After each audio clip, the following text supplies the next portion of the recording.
সবার মনে এখন একটাই প্রশ্ন, পাকিস্তান কি যেতে পারবে সেমিফাইনালে? নিউজিল্যান্ডের বিরুদ্ধে শ্রীলঙ্কার পরাজয়ে গ্রুপ 2 এর সমীকরণ অনেকটা নিশ্চিত হয়ে গেছে। 4 দলের এই গ্রুপ থেকে আগেই সেমিফাইনাল নিশ্চিত করেছে ইংল্যান্ড। শ্রীলঙ্কাও আউট বিশ্বকাপ থেকে। সেই হিসেবে দ্বিতীয় দল হিসেবে সেমিফাইনালে ওঠার দৌড়টা এখন শুধু সীমাবদ্ধ নিউজিল্যান্ড এবং পাকিস্তানের মধ্যে। প্রশ্ন হচ্ছে, কি আছে পাকিস্তানের ভাগ্যে?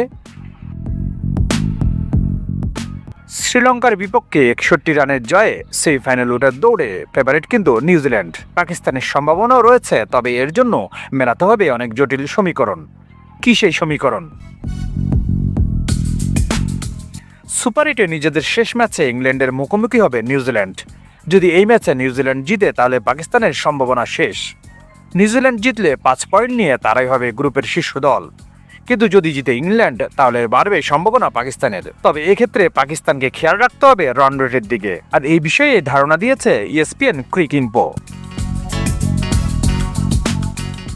তাদের মতে যদি এমন হয় ইংল্যান্ড নিউজিল্যান্ডকে হারালো 40 রানে, তাহলে শ্রীলঙ্কাকে পাকিস্তানের হারাতে হবে 30 রানে, অর্থাৎ 2 ম্যাচের জয়ের ব্যবধানের যোগফল হতে হবে 70-এর মতো।